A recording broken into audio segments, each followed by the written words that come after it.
संप मागत घेण्यास बेटीस धरला। भगिनींनो, याचा इतिहास तर आपल्याला काढणार नाही, उलट आपल्या ह्या महिलांच्या निराशा केली।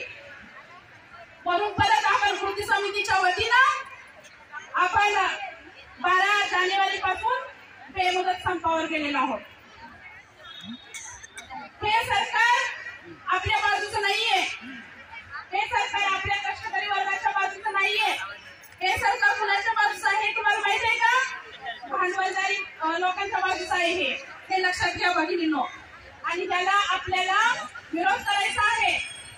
ज्याप्रमाणे आता मगाशी पानसरेंचं उदाहरण दिलं, त्याचप्रमाणे या महाराष्ट्रामध्ये गौरी लंकेश होत्या, पत्रकार होत्या, त्यांची हत्या करण्यात आली की जेणेकरून या समाजामध्ये जे महाराष्ट्रामध्ये जे काही चाललेलं आहे ते त्या आपल्या पत्रकार म्हणून त्यांनी त्या छापत होत्या आणि त्या गौरी लंकेशचं सुद्धा त्यांची हत्या करण्यात आली। त्याचप्रमाणे कलबुर्गी होते, आपल्या डाव्या विचारसरणीचे कलबुर्गी होते, त्यांची हत्या करण्यात आली। त्याचप्रमाणे दाभोळकर होते, त्यांचीही हत्या करण्यात आली। हे आपल्याला माहित पाहिजे आणि पुरोगामी विचारसरणीची ही लोक आपल्याकडून निघून गेलेली आहेत। या सर्वांना आपल्याला क्रांतिकारी अभिवादन करायचं। भगिनींनो, सरकार हे लाचार आहे बघा, कारण आशा वर्गाचे प्रवर्तक यांचा प्रश्न काय आहे? पोटतिडकीचा प्रश्न आहे। आज बालमृत्यू व माता मृत्यू कमी करण्याचं हे जे काम केलेलं आहे ते या माझ्या आशा भगिनींनी केलेलं। या 2019 मध्ये जो कोरोनाचा काळ आला, या कोरोनाला हद्दपार करण्याचं काम जे केलेलं आहे या माझ्या आशा वर्गाच्या प्रवर्तक भगिनींनी केलेलं आहे। आणि कोणत्याही माझ्या कुटुंबाची जीवाची पर्वा न करता रस्त्यावरती येऊन रात्री अपरात्री येऊन प्रत्येक पेशंटची काळजी आणि ह्या कोरोना हद्दपार करण्याचं काम या माझ्या आशा गट प्रवर्तक भगिनींनी केलेलं आहे। आणि या भावनांशी खेळणाऱ्या सरकारचा आपण त्यांचा निषेध केला पाहिजे। या माझ्या आशांच्या भावनांशी खेळणाऱ्या मोदी सरकारचा असू दे, या शिंदे सरकारचा असू दे, सगळ्यांचा आपण जाहीर निषेध केला पाहिजे। आपण काळे झेंडे घेऊन यांचा जाहीर निषेध केला पाहिजे। येणारी निवडणूक आहे, लोकसभा लागणार आहे। भगिनींनो, आपण संपर्काची याच्यावरती भरोसा टाकणार आहोत, कारण जोपर्यंत आपला एकच नारा असेल की आपला जय बघा, आपला जय घेतल्याशिवाय तर आपण इथून पाठीमागे जाणार नाहीये। परंतु या सरकारला आपल्याला दाखवून द्यायचं आहे की येणाऱ्या काळामध्ये या त्या येणाऱ्या काळामध्ये काय करू शकतील हे याचा इशाराही आपण या सरकारला देणार आहोत। सांगायचं एवढंच आहे भगिनींनो, खचून जाऊ नका।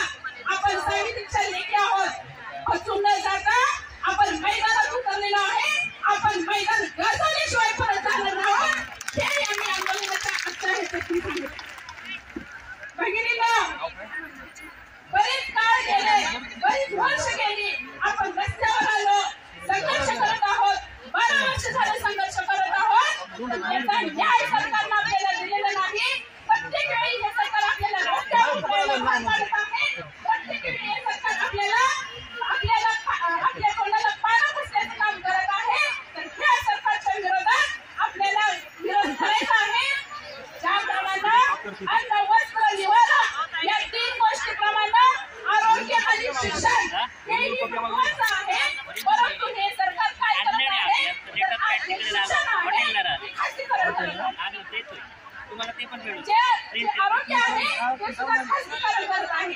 तर या खासगीकरणाला सुद्धा आपल्याला विरोध करायचा आहे, कारण येणाऱ्या काळामध्ये आपली मुलं जी जिल्हा परिषदेमध्ये शिकणार आहेत त्या मुलांचं भवितव्य आज आपल्याला इंग्लिश मीडियम सारख्या म्हणजे आपल्याला पैसे देऊन फी भरून आपल्या मुलांच्या लेकरांचं शिक्षण आपल्याला घ्यायची वेळ येणार आहे। जे शिक्षण आता आपण मोफत घेत आहोत ते येणाऱ्या काळामध्ये आपल्या मुलांचे शिक्षण विकत घ्यायची वेळ येणार आहे। म्हणून या खासगीकरणाला आपल्याला विरोध करायचा। एका ठिकाणी सरकार म्हणतंय बेटी पढाओ बेटी बचाओ, काय म्हणतंय? बेटी पढाओ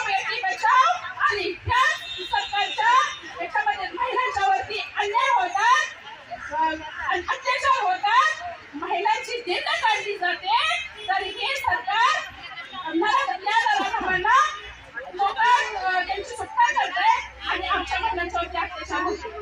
कसलं हे सरकार आहे? निर्भीड कायद्याचे हे सरकार आहे। म्हणून या सरकारच्या विरोधात आपल्याला उभं राहायचं आहे। येणारा काळ खूप कठीण आहे भगिनींनो, लक्षात घ्या। येणारा काळ हा खूप कठीण आहे। आपले जे प्रश्न आहेत संघर्ष केल्याशिवाय आपल्याला हे आपले प्रश्न सुटणार नाही। आम्ही एवढंच सांगते, आजच्या हितातून सायमनीच्या लेखी आहोत। लढा, शिका, संघटित व्हा, संघर्ष करा, लढल्याशिवाय काही मिळणार